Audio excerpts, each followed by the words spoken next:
Good morning बच्चों। आज मैं आप लोगों को तत्वों के बारे में बताता हूँ। जैसे कि पिछले वीडियो में बताया गया था कि तत्व होते कितने प्रकार के हैं, लेकिन स्पेशली जो तत्वों में जो प्रॉपर्टी होनी चाहिए, क्या देखा जाता, तत्वों में क्या देखा जाता है, सबसे ख़ास बात क्या होती है इसमें कि कोई भी अगर एलिमेंट होता है, कोई भी अगर तत्व है, उस तत्व में क्या होते हैं, उनका परमाणु क्रमांक क्या होता है, परमाणु क्रमांक होता है, और क्या होता है, परमाणु भार होता है। ये बताया भी गया था कि परमाणु क्रमांक अगर हमको पता रहता है तो हम बहुत सारी चीज़ों के बारे में जान सकते हैं कि हमें करना क्या होता है। परमाणु भार अगर पता होता है तो हमको ये पता होना चाहिए कि परमाणु भार जब पता हो जाता है तो फिर हम न्यूमेरिकल्स अच्छी तरीके से क्या कर सकते हैं, उनको सॉल्व आउट कर सकते हैं। तो परमाणु क्रमांक और परमाणु भार, कोई भी तत्व अगर लिखा हुआ है, सपोज करो x लिखा हुआ है, x क्या है, आपका कोई एक तत्व है, x क्या है, एक तत्व है, एक मेटल, एक एलिमेंट है। इस तत्व में परमाणु क्रमांक जो कि नीचे की तरफ होता है और ऊपर की तरफ क्या होते हैं, परमाणु भार होता है। एटॉमिक नंबर, ये एटॉमिक नंबर होते हैं और इनको क्या कहा जाता है, एटॉमिक मास कहा जाता है। एटॉमिक मास कहता है।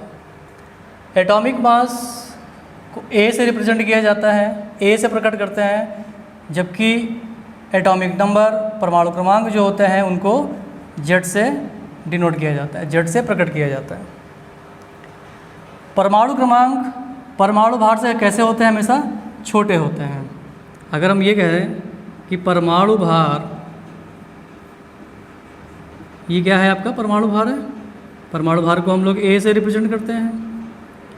ये बड़ा होता है किससे, परमाणु क्रमांक से बड़ा होता है। परमाणु क्रमांक क्या होते हैं, Z से मैंने बताया था, इनको Z से रिप्रेजेंट करते हैं और परमाणु भार को A से रिप्रेजेंट करते हैं। तो कहने मतलब क्या हुआ कि जो Z होता है वो A से छोटे होते हैं। Z is less than A। A क्या है, परमाणु भार है, Z क्या है, परमाणु क्रमांक। परमाणु क्रमांक कैसा होता है, हमेशा छोटा होता है परमाणु भार से। तत्व कोई भी हो, तत्व कोई भी हो, हाइड्रोजन है, हीलियम है, लिथियम है, ये तत्व होते हैं। इससे पहले भी आप लोग पढ़ चुके हो। तो ये सब क्या कहलाते हैं, तत्व कहलाते हैं।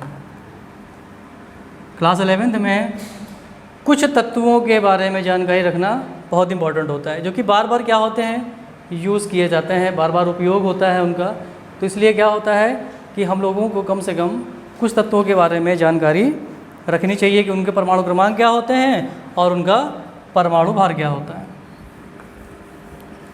तो थोड़ा सा जान लेते हैं कुछ तत्वों के बारे में जो यूज़ होने वाले तत्व होते हैं।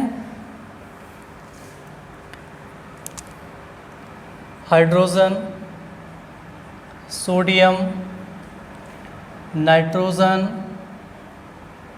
Oxygen, carbon, calcium, boron, chlorine, bromine, chromium, magnesium, potassium, aluminium, Al, aluminium, iron, Fe, tin, silicon Si, phosphorus P, fluorine F, copper, silver, iodine, sulphur, ये कुछ तत्व दिए गए हैं। इनको आपको थोड़ा सा एक बार रिमाइंड कर लीजिएगा, याद कर लीजिएगा। तो हाइड्रोजन का परमाणु क्रमांक, हाइड्रोजन क्या होते हैं? H, सोडियम है Na, और नाइट्रोजन होता है N, कैपिटल N। हाइड्रोजन का एटॉमिक नंबर, परमाणु क्रमांक होता है 1, और परमाणु भार भी कितना होता है बेटा इसका? 1 होता है, या इसको हम ऐसे भी लिख सकते हैं। सोडियम परमाणु क्रमांक 11। तो यहाँ पर जो 1 लिखा हुआ है उसको हम क्या कहते हैं? परमाणु क्रमांक कहते हैं। ये क्या कहलाते हैं? ये परमाणु क्रमांक कहलाते हैं, जो कि हम लोग Z से रिप्रेजेंट करते हैं। ये क्या कहलाते हैं? ये परमाणु भार कहलाते हैं। इनको हम लोग कैपिटल A से क्या करते हैं? रिप्रेजेंट करते हैं। सोडियम 11, 23, नाइट्रोजन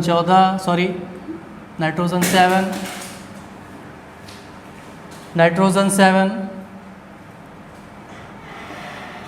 14, ऑक्सीजन का 8, 16, कार्बन का 6, 12, कैल्शियम का 20, 40, बोरॉन 5, 11, क्लोरीन 17, 35.5, ब्रोमीन 35। एटॉमिक भार जो इसका होता है, परमाणु भार जो इसका होता है वो 79 पॉइंट कुछ होता है, मीन्स ओवरऑल इसको 80 लिखा जाता है। Chromium 24, 52, magnesium 12, 24, potassium 19, 40, aluminium 13, 27, Fe 26, 56, silicon 14, 28, phosphorus 15, 31, fluorine 9, 19, 19, copper कितना होता है? 29, 63.5, इसका हो गया परमाणु भार। सिल्वर होता है 47, 108, आयोडीन होता है बेटा 53, 126, 127, 126 पॉइंट कुछ होता है, 127 लिखा जाता है, 127। सल्फ़र का होता है 16 और 32। तो इस प्रकार से ये कुछ तत्व हैं दिए गए हैं, उनका परमाणु क्रमांक और परमाणु भार है। इनको कॉपी पे आप अच्छे से लिख लीजिएगा, थोड़ा सा याद कर लीजिएगा, क्योंकि ये आपको अभी आगे चैप्टर में मिलेंगे भी। तो अभी जैसे हमने बताया है आपको कि इनको थोड़ा सा याद कर लीजिएगा, क्योंकि इनका बार बार यूज़ हो सकता है, बार बार यूज़ भी होगा इनका।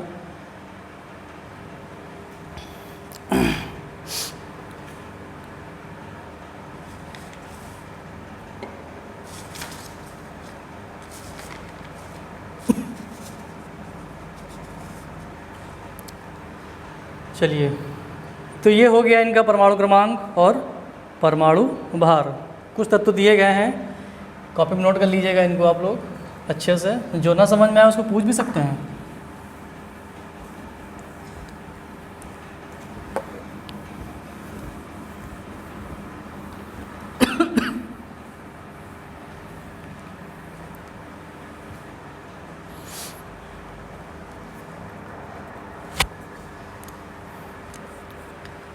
चलिए, अब आते हैं हम लोग मोलर मास में। मोलर मास क्या कहते हैं? इनको मोलर मास कहते हैं। मोलर मास को हिंदी में क्या कहते हैं हम लोग? रिप्रेजेंट किससे करते हैं? कैपिटल एम से। मोलर मास का मतलब होता है आणविक द्रव्यमान। क्या कहते हैं इसको? आणविक द्रव्यमान कहते हैं।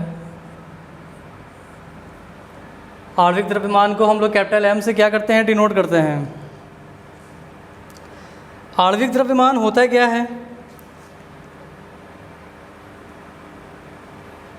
जैसे कि कोई आणविक मतलब क्या होता है? अणु से संबंधित होता है। अणु में क्या होता है? बहुत सारे परमाणु होते हैं। उन परमाणुओं का जो द्रव्यमान होता है, उसका जो योग होता है, वो कहलाता है आणविक द्रव्यमान। तो आणविक द्रव्यमान को कैपिटल एम से डिनोट करते हैं, या इसको हम लोग ऐसे भी कह सकते हैं कि capital M is equals to sum of A. Sum of A का मतलब क्या होता है? ए की जैसे बताया गया है, वेयर जो हमारा ए होता है बेटा, उसको हम लोग क्या कहते हैं? एटॉमिक मास कहते हैं। क्या कहते हैं इसको? एटॉमिक मास कहते हैं। आणविक द्रव्यमान कहते हैं या परमाणु का द्रव्यमान कहते हैं। तो ए का मतलब क्या हो गया? इस ए का मतलब है sum of atomic number, sum of atomic mass, sorry number कह रहा हूँ, सम ऑफ एटॉमिक, सम मतलब वो वाला सम नहीं है, योग है। सम मतलब क्या होता है? जोड़ना। द्रव्यमानों को क्या करते हैं? सबको जोड़ देते हैं। जैसे कि कुछ मेरे पास लिखे हुए हैं एटॉमिक मास, एटॉमिक मास लिखा हुआ है, एटॉमिक मास लिखा हुआ है। इसको हम लोग एटॉमिक मास को ए से रिप्रेजेंट करते हैं, और जो मोलर मास होता है, मोलर मास को कैपिटल एम से डिनोट करते हैं।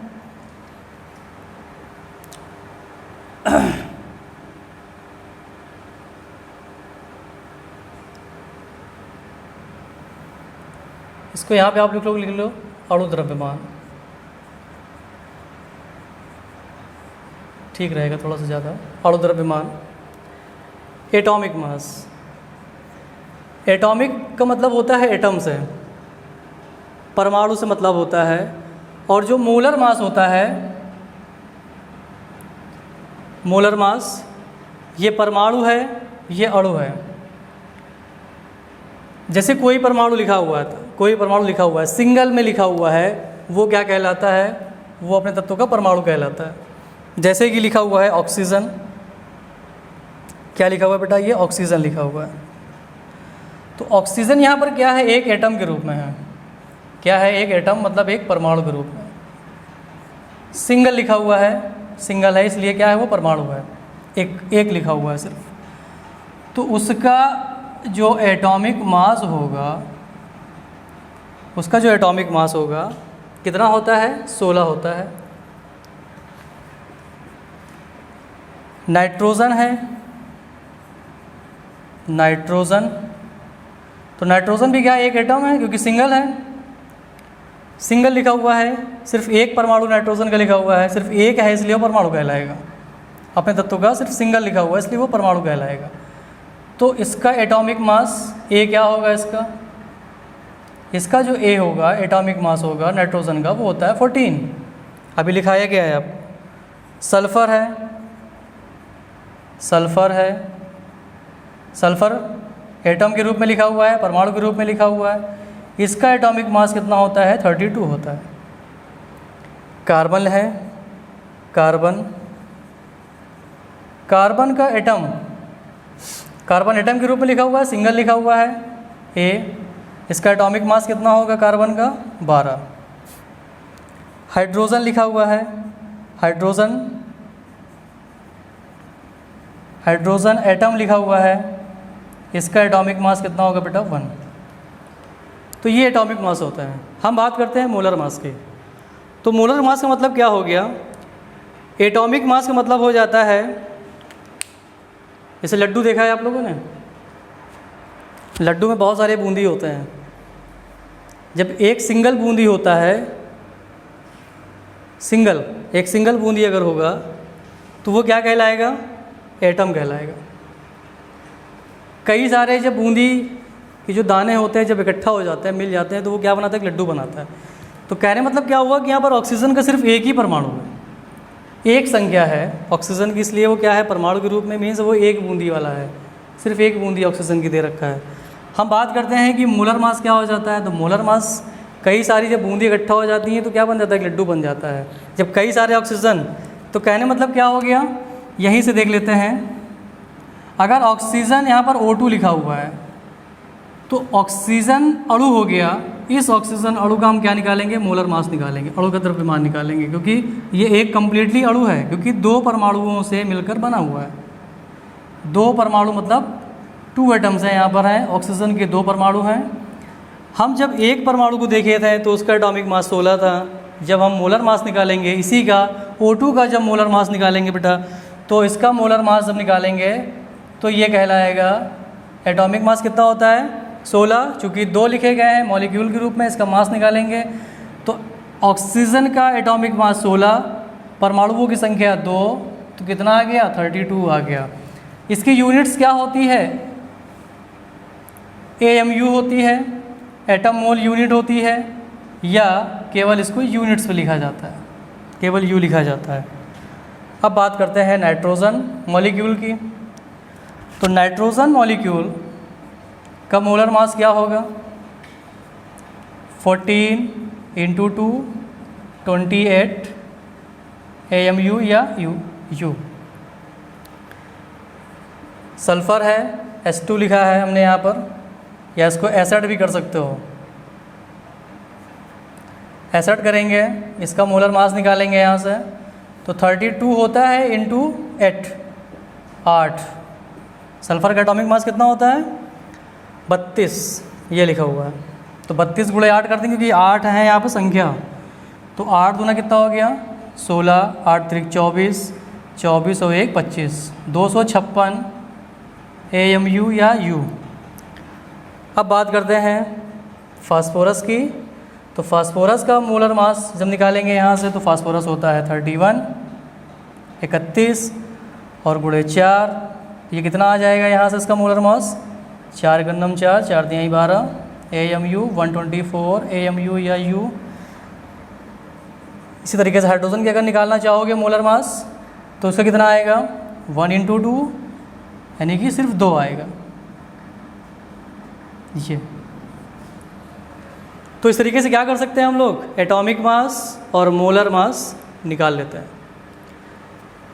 अब अगली क्लास में बताएंगे कि कैसे मॉलिक्यूल्स के मास निकाले जाते हैं, है ना। कोई मॉलिक्यूल्स लिखा हुआ है, कोई कंपाउंड लिखा हुआ है, अगर कह दिया जाए कि उसका मोलर मास कैसे निकालना है, तो वो आपको हम बताएंगे नेक्स्ट वीडियो में। इसको आप अच्छे से लर्न कर लीजिएगा, याद कर लीजिएगा, कॉपी पे लिख लीजिएगा, जो ना समझ में आए फिर आप बताइए हमको। Thank you.